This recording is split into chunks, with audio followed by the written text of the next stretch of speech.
brief discussion about a topic that I taught while playing Doom, specifically Snap Map.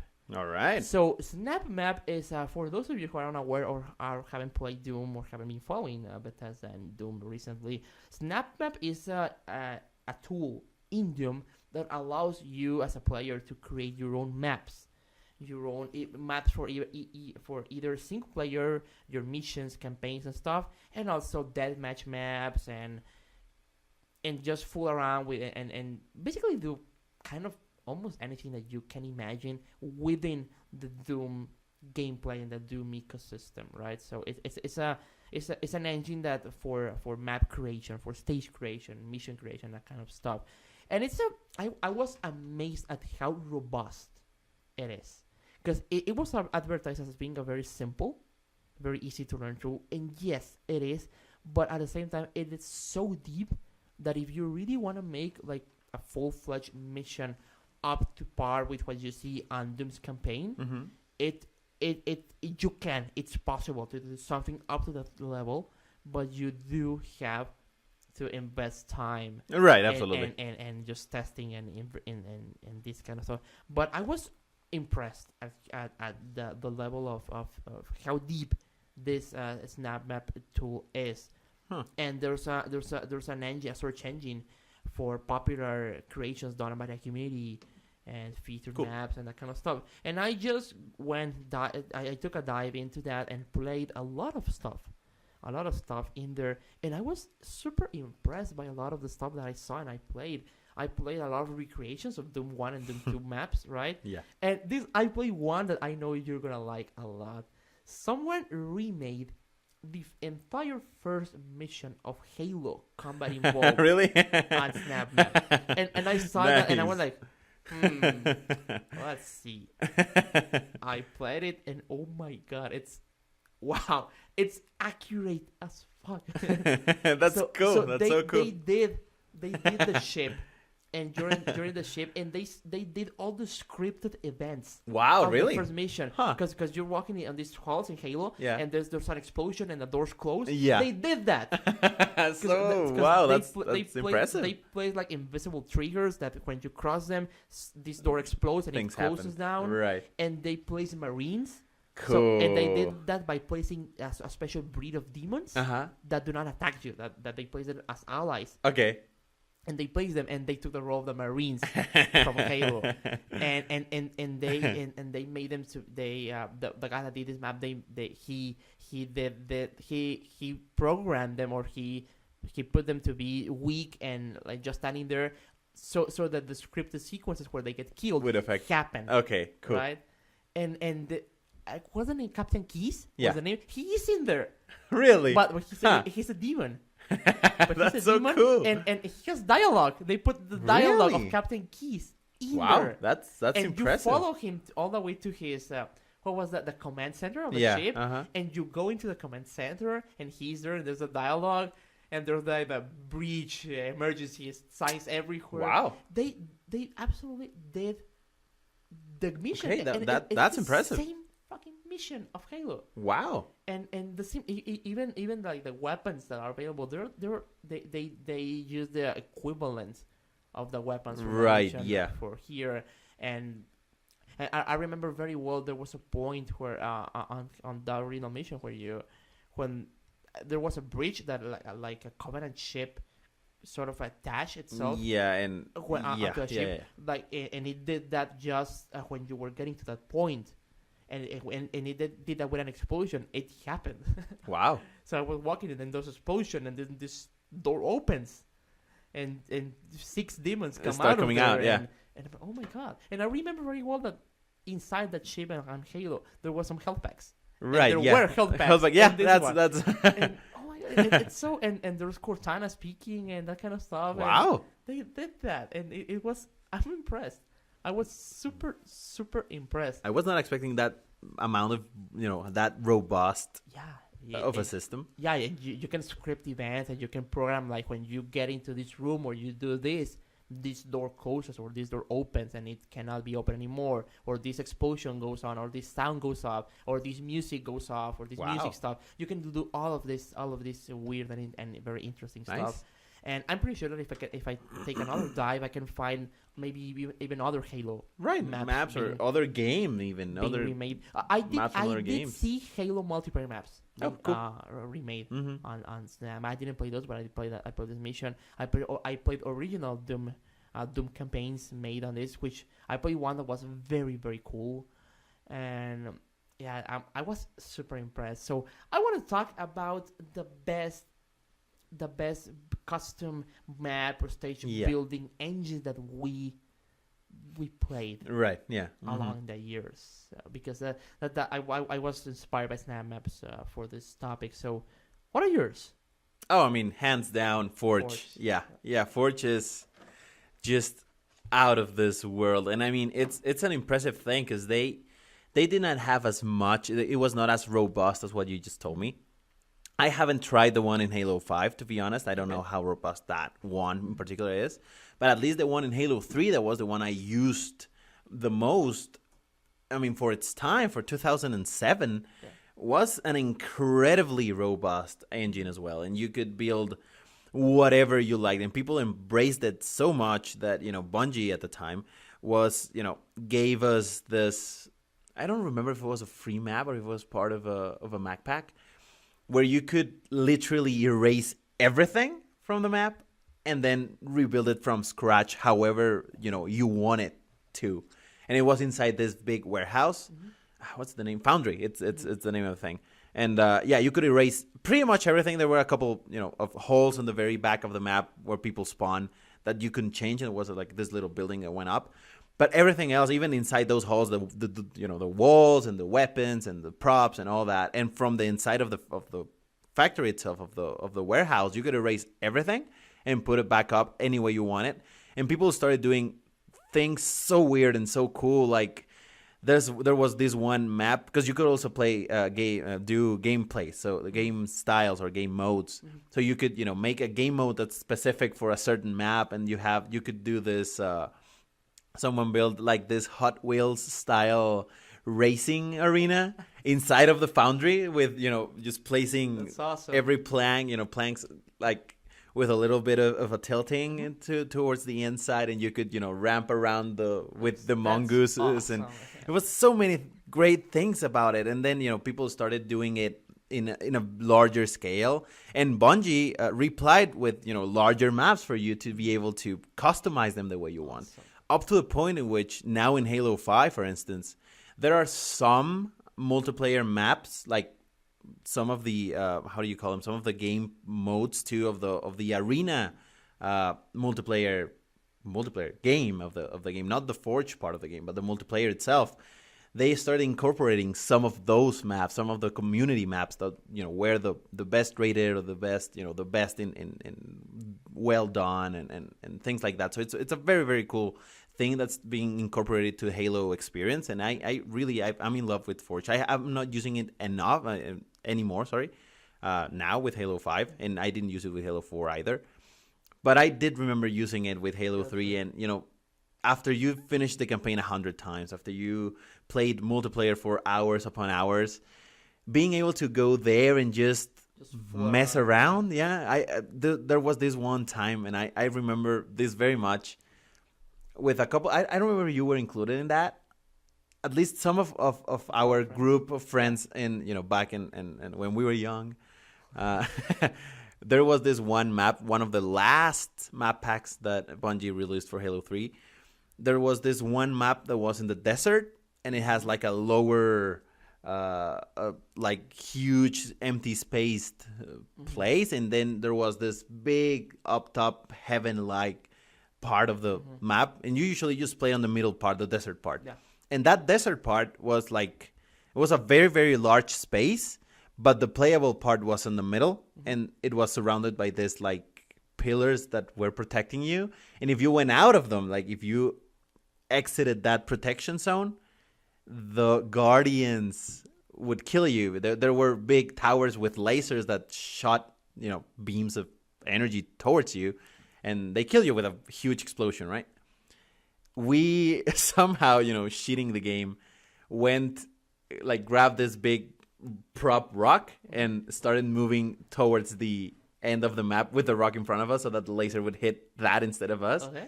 And we, went all the way to the end of the map and started building a fort to protect us from the lasers. And so we made this little arena outside of the playable zone of the map that we could play on because we were now protected from the lasers. And we started inventing games there. We made this little mini golf game, and we, it's that kind of game mode that really brings the creativity in people, and and in people that I never saw myself doing a map or I do now, right? Because I'm a game developer, but before I didn't see myself doing a map or a game mode or a mini game within a game, and doing that, being able to do it, really brings out the creativity in you and that ingenuity and joyful childhood, imagination part of yourself. That's very cool, and Forge for that did that, and it's and there are people that really that I think are I'm not gonna way remember. more Oh, creative forget. than us. Sorry. Oh yeah, There are absolutely, people that are absolutely, yes. doing crazy shit. There's this one map where someone recreated a bedroom, and the bedroom is huge. Like you're a toy, and the bedroom is you see the chairs going all the way up, and I have no idea how they managed to do that. And they made a closet and a lamp and a ventilation system, and I'm like, dude, how? With what time? How do you do something like this? I did play one on Doom on Snap Map that they recreated a kitchen. Yeah, something like that. It was a kitchen, and you were tiny. Yeah, exactly. It was a kitchen, but it has an oven that works. Yeah. It has a button and it works. It's up somehow. Yeah, and there's there's everything that kitchen has a sink and everything works. Yeah, it's like what impressive. Wow. Yeah, me too. Right. Yeah, this one I don't think the ones in Halo Forge work in that sense. There's some in the ventilation system there's some man cannons and whatnot to make it seem like there's air flowing. Yeah. But you don't have a spinning the refrigeration thingy. What's the I don't remember the fan. The fan, yeah, exactly. It's not that's not spinning. You cannot turn on lights or turn them off or anything like that. Open doors or anything. It's more like a tool for placing objects, right? Yes. Creating terrains, maybe. Yeah, exactly. Okay. But yeah, combining that with the ability of making game modes themselves. Yeah. I was playing the last week and I found it randomly, game mode that someone made with a map that someone made, where you, instead of fighting and killing people, it was like a death race, and it was this obstacle course that you needed to run over. And you need to do some jumping and some sliding and some jumping here, jumping there, boosting here, boosting there. And you need to do it, racing other players. And you don't kill anyone, but it's this huge path of railways and passages and corridors and things that are just floating there, placed by someone, with this special game mode that allows you to run faster and, not kill each other and things like that, which is very, very cool. And I don't know, it's that creativity that really attracts me to something like this, right? A Forge, a Snap Map, sorry. Even, Mario Maker is a great example of some amazing creative things that are being done in there. It's impressive. And it's very true that a lot of people get into game development because of these tools. Absolutely, and yeah. A lot of people discover that this is what they want to do because of these tools, and I think that's a super positive thing. Yeah, absolutely. Yes. Yeah. My first experience with a tool or a game map creation, stage creation like this was an interesting one and not a very common one. I know. It was with Mario versus Donkey Kong 2. Okay. March of the Minis on the DS. It's a puzzle game, and it had it had a tool that allowed you to create maps and create levels, right? Because it's a puzzle game, and I remember I fooled around with that a lot until I got good at it, and I did create my set of I think you could save up to 8 or 10 levels, I'm not sure, and I filled those with what I think are good levels, right? That I did worked on, and that was my first kind of experience with that. after that, I got Diddy Kong Racing for the DS as well, and that one had a track creation tool. Right. That was very cool. It was very, very, very nice, very nice. You could create you can adjust the width of the racetrack and slopes and everything, right? And that was a lot of fun, and I did play with that, and yeah, I like that. And after that, I got old, right? And I got to a point. I mean, for instance, with Snap Map, I love how deep and customizable and powerful the tool is, but I'm more of a player rather than a creator. Not because I don't like creating. I mean, if I had the time of the world, I would go deep into Snap Map and make I would recreate, I don't know, my entire neighborhood. Yeah. and do a cool level around it, right? But that requires a lot more time than the time I want to invest myself into that, right? So, it feels like work, really, especially if you are in game development and then you get home to make more levels. games. Yeah, that's absolutely, yes, I get you. So yeah, in that way, I don't know, I'm kind of but I love having these powerful tools for creative people that either have the time to do that or just love this so much that they want to invest the little time they have in creating some awesome experiences for us. And just navigating the level selection and all the offer, all of the great stuff that's being offered by the community on these tools. It's just amazing, man. It's just amazing. Snap Map is amazing. And I did create a level just to test it. Really? A very simple one. It's just a set of holes where you get power-ups and a few weak demons, some power-ups and kind of stuff, and you get some keys to open some doors. And then you open these doors and you get to a big-ass room. And there's a thing in the middle of the room, and it's a big room in hell with blood everywhere, right? Of course. Beautiful. Naturally. So awesome. And you trigger this thing, and a shit ton of demons begin spawning, and some difficult ones. And they get more and more and more difficult. And my favorite metal soundtrack in the game starts playing. Okay. When that happens, I program that. So my favorite, it's a very adrenaline pumping track starts playing. And just waves upon waves of demons just start just spawning around, and you gotta survive. Yeah, you basically create a torture chamber for yourself. And I had a lot of trouble beating my own. I can imagine. but I finally did, and after you do that, just level completed. Yay. Nice, right? Yeah, and you know what's very cool, that you can create maps, and when you create maps in NavMap, you can adjust a lot of parameters. You can tell. You can specify if you are allowing for only single player or co-op play too. Yeah, that's very cool. And you can specify the player limit. You can say, I want this to be available for only 2 people, for only 2 players, right? Or a full team of 4 players. And you can set a lot of this stuff, and you can specify if this is a sort of a mission or if it's a deathmatch map. And if it's a deathmatch map or a multiplayer thing or something around that, there's and when you upload this to the community, there's a playlist for that specific map that you created. So you can, if it's a popular map, there are people looking for other players to play those maps.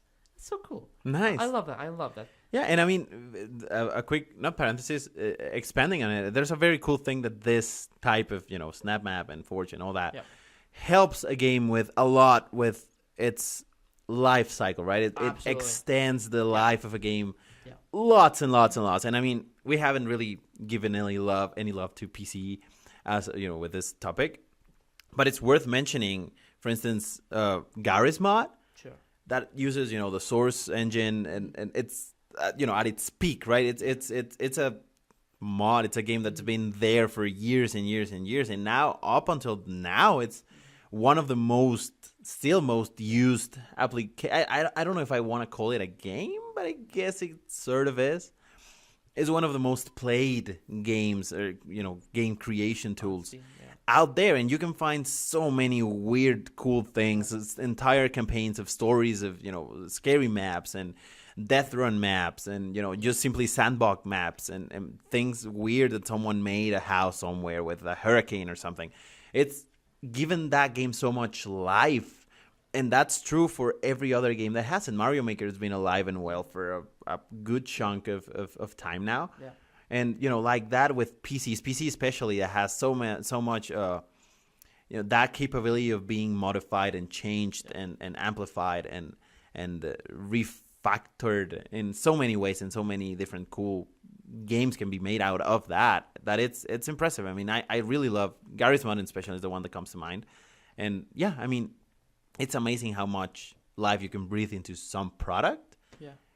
Even if you don't really mean it to. Because I don't think they made Garry's Mod to last years and years, and it's been alive for decades. Mm-hmm. And it's impressive. It's really nice to see the community get together to do something with tools like this, with SnapMap, and put them available for other players for free, really.